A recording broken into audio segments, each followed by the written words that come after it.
विधानसभा में livelihood college में training के नाव में डीएमएफ फंड के राशि के बंदरबाट के मामला गुंजिस। सत्ता पक्ष और विपक्ष के आरोप प्रत्यारोप के बीच स्पीकर डॉक्टर चरणदास महंत मंत्री ल पाछू सरकार के 5 बछर के दौरान और वर्तमान सरकार के कार्यकाल में अब तक खर्चा के जांच कराए के निर्देश दिए। बीजेपी विधायक सौरभ सिंह मामला उठात सवाल करीस के लावलीहुड कॉलेज ला 18 करोड़ के भुगतान करे गए। ये राशि के बंदर बांटे एक व्यक्ति के ट्रेनिंग पर 10,000 रुपया खर्चा करे गए। उच्च शिक्षा मंत्री उमेश पटेल एमा अलग से जानकारी देहे के बात कहीस।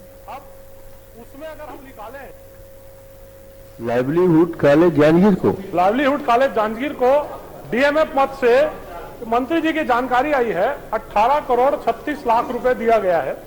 टोटल फर्जीवाड़ा है माननीय अध्यक्ष महोदय। कितने कॉलेज को दिया गया? नहीं, एक लाइवलीहुड कॉलेज को, और लाइवलीहुड कॉलेज ने अलग अलग तरह की ट्रेनिंग की है माननीय अध्यक्ष महोदय। अब उसमें अगर हम निकालें तो लगभग 17,874 लोगों को ट्रेनिंग दी गई है। आपके जवाब में एक व्यक्ति की ट्रेनिंग के लिए 10,200 रुपए खर्चा किया गया। तो मैं आपसे जानना चाहता हूं, आप एक जानकारी अगर छोटी सी उपलब्ध करा दें, ये 17,874 लोग जिनको ट्रेनिंग दी गई है, ये ट्रेनिंग वालों की सूची आप बाद में पृथकता से उपलब्ध करा दीजिएगा।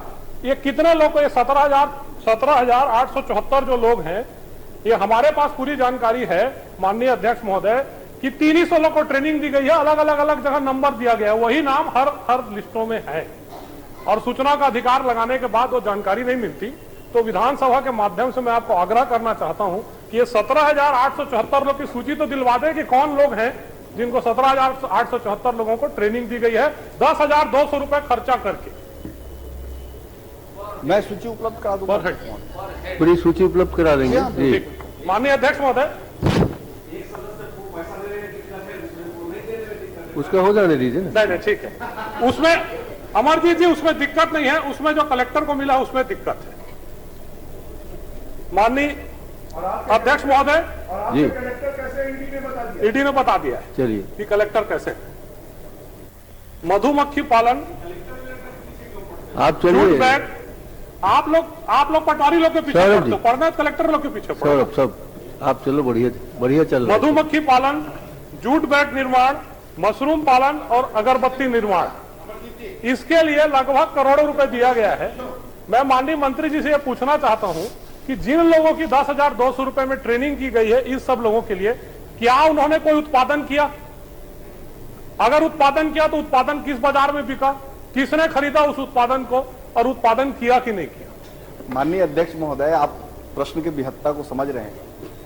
एक एक व्यक्ति ने क्या उत्पादन किया और उसने कहां बेचा और उसको क्या मूल्य मिला, ये जानकारी क्या देना संभव है यहाँ पर? चलिए बाद में दे दीजिएगा, कोई मतलब आप इसके लिए जो प्रश्न पूछेंगे मैं उसको उत्तर दे दूंगा। आखिरी एक छोटी सी चीज इसमें प्रशिष्ट में माननीय मंत्री जी आपने जवाब दिया है कि ग्राम सभा क्षमता विकास हेतु प्रशिक्षण कार्य 2 करोड़ रुपए का है। ग्राम सभा क्षमता विकास हेतु प्रशिक्षण कार्य, कृपा पूर्वक सभी सदस्यों को बता दीजिए, ये ग्राम सभा प्रशिक्षण क्षमता विकास कार्य क्या होता है?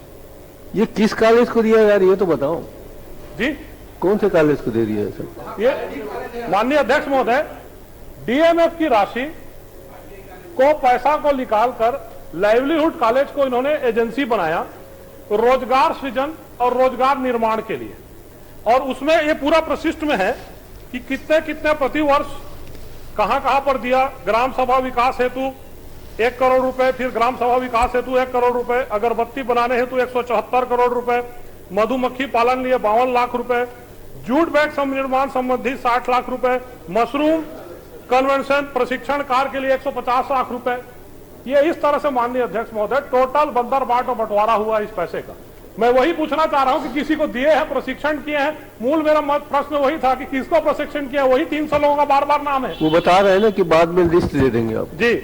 और ये मैं इनसे ये पूछना चाह रहा हूं, ये ग्राम सभा क्षमता विकास हेतु प्रशिक्षण कार्य, ये क्या चीज है बता दें। चलिए मधुमक्खी का तो समझ में आ गया, ग्राम सभा विकास प्रशिक्षण क्या है, ये इतना ही बता दें। अध्यक्ष महोदय, कई ग्राम सभा में फाइनेंशियल ट्रांजैक्शन करना पड़ता है, तो उसके प्रशिक्षण के लिए और किस तरह के कार्य ग्राम सभा में किए जाए इसकी जानकारी देने के लिए आप सुन तो लीजिए, इसके प्रशिक्षण के लिए ये योजना जारी की गई। सौरभ भैया, पैसे का सदुपयोग हो गया है, उसके पीछे क्यों पड़े हैं? यही कम से कम उसके भी यही बंदर बात है माननीय अध्यक्ष महोदय। 35 करोड़ रुपए आपने दे दिया। हाँ, 17 करोड़ 19, 20, 21, 22 में, 18 करोड़ 21, 22 में। असली में ये जो पूरे पैसे का दुरुपयोग कलेक्टर्स कर रहे हैं, उन्होंने अपनी घर की दुकान बना ली है और इस प्रकार से वो फर्जी प्रशिक्षण दिखाकर इस पैसे का बंदरबाट कर रहे हैं। आपको इसके ऊपर में ध्यान देना चाहिए। चलिए छत्तीसगढ़ के बच्चों को माननीय अध्यक्ष महोदय, जी। मैं माननीय मंत्री जी से कि ये 35 करोड़ रुपए जो खर्च किए गए हैं, इसकी क्या आप जांच करवाएंगे क्या? मैं भी वही प्रश्न करूंगा बाद में, मैं उनको कहूंगा। एक मिनट, आपके मामा जी बोल रहे हैं। माननीय अध्यक्ष महोदय, जो ट्रेनिंग हुआ है उसमें क्या नियोजन की भी शर्तें थी कि ट्रेंड आदमी को कहीं पे नियोजित किया जाएगा किसी संस्था में? और यदि नियोजन की शर्तें थी तो ट्रेंड लोगों में से जो 17,000 लोगों को जो ट्रेनिंग दिया गया, उनमें से कितने लोगों को किन्हीं संस्थाओं में नियोजित करके रोजगार दिलवाया गया? नियोजित की बात वो कह चुके हैं कि नहीं, उसमें शर्त में रहता है कि आपको इतने दिन का रोजगार देना पड़ेगा, दिलवाना पड़ेगा। समझ गया मैं। तो वो यदि है जानकारी कि इतने दिनों का रोजगार या नियोजन उनको दिया गया है या दिलवाया गया है, ये बता दें। माननीय अध्यक्ष महोदय, मुख्यमंत्री कौशल विकास योजना, प्रधानमंत्री कौशल विकास योजना, ये जो दो योजना चल रही हैं, उनके गाइडलाइन में नियोजन का प्रावधान है। लेकिन डीएमएफ से जो इसमें खाने का प्रावधान है, डीएमएफ से जो राशि वितरित की गई है उसमें नियोजन की कोई शर्त नहीं है, लेकिन ये इसमें सिर्फ खाने का प्रावधान है माननीय अध्यक्ष महोदय, नियोजन का प्रावधान नहीं है। माननीय अध्यक्ष महोदय, विपक्ष के पास फैक्ट नहीं है, सिर्फ वो अपने एक अवधारणा व्यक्त करना चाहते हैं इस विधानसभा के माध्यम से। मैं फिर से आपको कह रहा हूं, अगर आपको किसी ट्रेनिंग में कोई शिकायत प्राप्त हुई है तो आप हमें बताएं, हम उस पर जांच कर लेंगे। कोई भी प्रशिक्षण में माननीय अध्यक्ष महोदय एक गाइडलाइन बनती है, चाहे आप राज्य का ले चाहे प्रधानमंत्री कौशल उन्नयन का ले। डीएमएफ में कोई अलग गाइडलाइन नहीं हो सकती, और यदि गाइडलाइन नहीं जारी की गई है और सिर्फ पैसे दिए हैं तो यह और गंभीर अपराध है। उनको जांच की घोषणा करनी चाहिए। ये तो स्वतंत्र है, फिर कुछ भी कर रहे हैं, ऐसा हो गया। नेताजी कहिए, आपका माननीय अध्यक्ष महोदय, ये पूरे छत्तीसगढ़ प्रदेश में डीएमएफ की राशि का सुनियोजित ढंग से दुरुपयोग किया जा रहा है। बात तो जांजगीर की हो रही है। जांजगीर, ये हमारे आपके जिले का विषय है, आपका हमारे जिले का विषय है। पहले भी, अरे राम यार थोड़ा कर चुका तो माननीय अध्यक्ष महोदय, पिछले जो जांजगीर कलेक्टर का स्थानांतरण हुआ, आपको मालूम है 29-30 जून को उन्होंने 30 करोड़ रुपया बुक कर दिया। 30 करोड़ रुपया 2 दिन में डीएमएफ में। और मैं माननीय मंत्री जी से जानना चाहता हूं, यह 18 करोड़ का मामला है। प्रश्न क्रमांक 4, आज के परिशिष्ट में सौरभ सिंह जी के प्रश्न में जानकारी दी गई है कि मधुमक्खी ट्रेनिंग के लिए 52 लाख रुपए दिया गया है। इसमें शिकायत हुई थी क्या? शिकायत हुई थी तो कब हुई थी? और उपरोक्त शिकायत पर क्या क्या कार्रवाई कब कब की गई है, ये बता दें। वो जांच करके बताएंगे बोला है।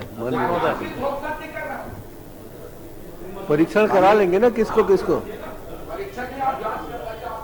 जांच कर देंगे, उसमें क्या है। मंत्री जी बिल्कुल माननीय अध्यक्ष सतर्क है। मधुमक्खी पालन के लिए जी माननीय अध्यक्ष महोदय, मधुमक्खी पालन के लिए जो प्रशिक्षण किया गया उसके लिए विभाग को किसी तरह की कोई शिकायत प्राप्त नहीं हुई है। विभाग को 2021-22 में डीएमएफ मद से जो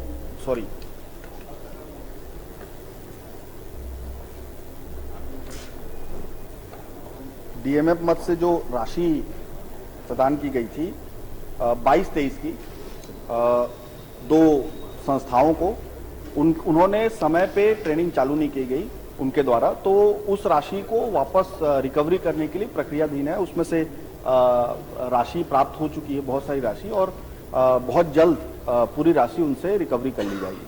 तो सिर्फ दो शिकायतें हमें प्राप्त हुई थी और दोनों शिकायतों पे जांच करके उनके रिकवरी की कार्रवाई चल रही है। जी, चूंकि ये माननीय नेता प्रतिपक्ष का जिला है और वो बार बार मेरी ओर उंगली करते हैं, दिखाते हैं। माननीय अध्यक्ष मधुमक्खी के पीछे क्यों पड़े हैं? नहीं, मधुमक्खी, इसलिए मैं आपको निर्देशित कर रहा हूं कि इतने पैसे कितने लाइवलीहुड कॉलेज को किस किस मत के लिए दिए और जो नियोजन का है उसमें कुछ कर पाए कि नहीं, एक आध बोतल बना कि नहीं शहद का, ये देखा। माननीय अध्यक्ष जी, मेरा आग्रह था, ऐसे मामले डीएमएफ के जो मामले आते हैं पूरे प्रदेश में इस प्रकार का अनियमितता का मामला है, मैंने दे दिया ना कम से कम, आपने जांजगीर, मेरा आग्रह निवेदन है। और जांजगीर चांपा जिला तो उसमें शीर्ष पर, इसीलिए तो कहा। ठीक है, तो सदन की जांच कमेटी से जांच करवा दी, नहीं, सदन की कमेटी बनवा दी। और आप भी दोनों वहीं के हैं। जांजगीर जिला इसलिए शीर्ष पे है कि आसंदी में आप विराजमान शीर्ष पे बैठे हैं, उधर भी नेता प्रतिपक्ष की कुर्सी हालांकि 3 साल बाद मिली लेकिन उनको मिल गई है, तो विराजमान तो शीर्ष पे रहना ही भैया। चौबे जी, नहीं ममता जी, चौबे जी, इधर ममता चंद्राकर का मामला नहीं है, यहाँ कोई 2.5 साल का मामला नहीं। ममता चंद्राकर, माननीय अध्यक्ष महोदय, कहाँ? माननीय बेरा छोटे से ब्रेक लेके दिखत रहो न्यूज 36।